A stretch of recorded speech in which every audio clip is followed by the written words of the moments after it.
भगवान व्यास से द्रौपदी के पूर्व जन्म की कहानी को सुनकर पांडवों ने पांचाल देश की यात्रा की।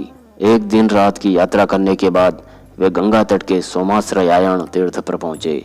उस समय उनके आगे आगे महारथी अर्जुन मसाल लिए चल रहे थे।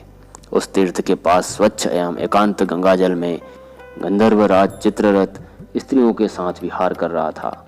उसने उन लोगों के पैरों की धमक और नदी की ओर बढ़ना देख सुनकर बड़ा क्रोध प्रकट किया और अपने धनुष को टंकार कर पांडवों से बोला, अजी दिन के अंत में जब लालिमामयी संध्या होती है, उसके बाद 40 निमेष के अतिरिक्त सारा समय गंधर्व, यक्ष और राक्षसों के लिए है।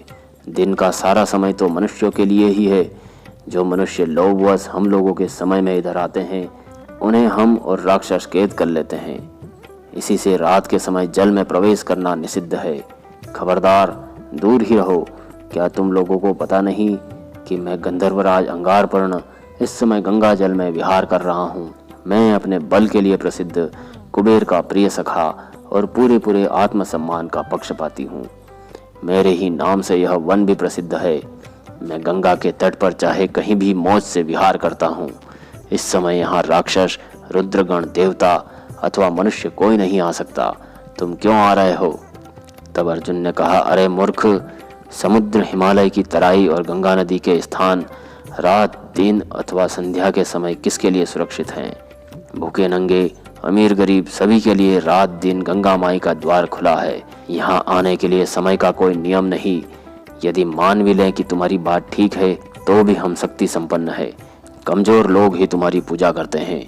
देव नदी गंगा कल्याण जननी एवं सबके लिए बेरोक टोक है। तुम जो इसमें रोक टोक करना चाहते हो, वह सनातन धर्म के विरुद्ध है। क्या केवल तुम्हारी बंदर घुड़की से डरकर हम गंगा जल का स्पर्श न करें? यह नहीं हो सकता।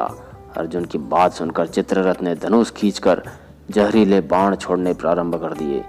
अर्जुन ने अपनी मसाल और ढाल का ऐसा हाथ घुमाया जिससे सारे बाण व्यर्थ हो गए। अर्जुन ने कहा, अरे गंधर्व, अस्त्र के मर्मज्ञों के सामने धमकी से काम नहीं चलता। ले, मैं तुझसे माया युद्ध नहीं करता, दिव्य अस्त्र चलाता हूँ। यह आग्नेयास्त्र बृहस्पति ने भरद्वाज को, भरद्वाज ने अग्निवेश्य को, अग्निवेश्य ने मेरे गुरु द्रोणाचार्य को और उन्होंने मुझे दिया है। ले, इसको संभाल। ऐसा कहकर अर्जुन ने आग्नेयास्त्र छोड़ा। चित्ररथ रथ जल जाने के कारण दग्धरथ हो गया। वह अस्त्र के तेज से इतना चकरा गया कि रथ से कूदकर मुंह के बल लुढ़कने लगा। अर्जुन ने झपट कर उसके केस पकड़ लिए और घसीटकर अपने भाइयों के पास ले आए। उस गंधर्व की पत्नी कुंभिनसी अपने पतिदेव की रक्षा के लिए युधिष्ठिर की शरण में आई। उसकी शरणागति और रक्षा प्रार्थना से द्रवित होकर युधिष्ठिर ने आज्ञा दे दी कि अर्जुन, इस यशोहीन पराक्रमहीन स्त्री रक्षित गंधर्व को छोड़ दो। अर्जुन ने उसे छोड़ते हुए कहा, गंधर्व, शोक न करो, जाओ, तुम्हारी जान बच गई। कुरुराज युधिष्ठिर तुम्हें अभयदान देते हैं। तब गंधर्व ने कहा, मैं हार गया, इसलिए मैं अपना अंगारपर्ण नाम छोड़ देता हूँ। यह बात बड़ी अच्छी हुई कि मुझे दिव्य अस्त्र का मर्मज्ञ मित्र मिला। मैं अर्जुन को गंधर्वों की माया सिखला देना चाहता हूँ। मैं आज चित्ररथ से दग्धरथ हो गया। आज मुझे हरा कर भी आपने जीवित छोड़ दिया, इसलिए आप सारे कल्याणों के भाजन हैं। इस विद्या का नाम चाक्षुषी है। इसे मनु ने सोम को, सोम ने विश्वावसु को और विश्वावसु ने मुझे दिया है। इस विद्या का प्रभाव यह है कि इसके बल से जगत की कोई भी वस्तु, चाहे वह जितनी सूक्ष्म हो, नेत्र के द्वारा प्रत्यक्ष देख सकते हैं।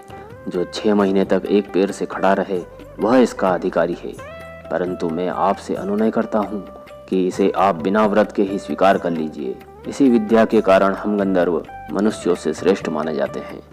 मैं आप सब भाइयों का गंधर्वों के दिव्य वेगशाली और दुबले होने पर भी कभी न थकने वाले 100 घोड़े देता हूँ। वे चाहते ही आ जाते हैं और चाहते ही जहाँ चाहे चले जाते हैं, चाहते ही अपना रंग बदल लेते हैं। अर्जुन ने कहा, गंधर्वराज, मैंने मृत्यु से तुम्हें बचा दिया है। यदि तुम इसलिए मुझे कुछ देना चाहते हो तो मैं लेना पसंद नहीं करता। गंधर्व बोला, जब सत्पुरुष इकट्ठे होते हैं तब उनका परस्पर प्रेम भाव बढ़ता ही है। मैं आपको प्रेमवश यह भेंट करता हूँ। आप भी मुझे आग्नेयास्त्र दीजिए। अर्जुन ने कहा, मित्र, यह बात ठीक है। हमारी मैत्री अनंत हो। तुम्हें किसी का भय हो तो मुझे बतलाओ। एक बात और बतलाओ कि तुमने हम लोगों पर आक्रमण किस कारण से किया है। गंधर्व ने कहा, न आप लोग अग्निहोत्री हैं और न प्रतिदिन स्मार्त हवन करते हैं। आपके साथ ब्राह्मण भी नहीं है, इसी से मैंने आक्रमण किया। आपका यशस्वी वंश सभी को मालूम है, नारद जी आदि से मैंने भी सुना है और स्वयं भी पृथ्वी की प्रदक्षिणा के समय सब कुछ देखा है। मैं आपके आचार्य, पिता और गुरुजनों से भी परिचित हूँ। आप लोगों के विशुद्ध अंतःकरण, उत्तम विचार और श्रेष्ठ संकल्प को जानकर भी मैंने आक्रमण किया। एक तो स्त्रियों के सामने अपमान सहा नहीं जाता, दूसरे रात के समय बल अधिक बढ़ जाने से क्रोध भी अधिक आता है। परंतु आप श्रेष्ठ धर्म ब्रह्मचर्य के सच्चे पुजारी हैं। आपके ब्रह्मचर्य के कारण ही मुझे हारना पड़ा। कोई ब्रह्मचर्यहीन क्षत्रिय रात्रि में मेरा सामना करता तो उसे अवश्य ही मरना पड़ता। ब्रह्मचर्यहीन होने पर भी यदि आगे आगे ब्राह्मण चल रहे हों तो सारी जिम्मेदारी पुरोहित पर रहती है। हे तप्ती नंदन, मनुष्य को चाहिए कि अभिलषित कल्याण की प्राप्ति के लिए अवश्य ही जितेंद्रिय पुरोहित को कर्म में नियुक्त करें। अप्राप्त की प्राप्ति और प्राप्त की रक्षा करने के लिए गुणवान पुरोहित की अत्यंत आवश्यकता है। तप्ती नंदन, बिना ब्राह्मण की सहायता से केवल अपने पराक्रम अथवा पुरजन परिजन के द्वारा पृथ्वी पर विजय नहीं प्राप्त की जा सकती। इसलिए आप यह निश्चय कर लीजिए कि ब्राह्मण को नेता बनाने पर ही चिरकाल तक पृथ्वी पालन संभव है। दोस्तों, अर्जुन और चित्ररथ का यह संवाद अगर आपको अच्छा लगा हो तो वीडियो को लाइक शेयर करें और चैनल को सब्सक्राइब करें। धन्यवाद। जय श्री कृष्ण।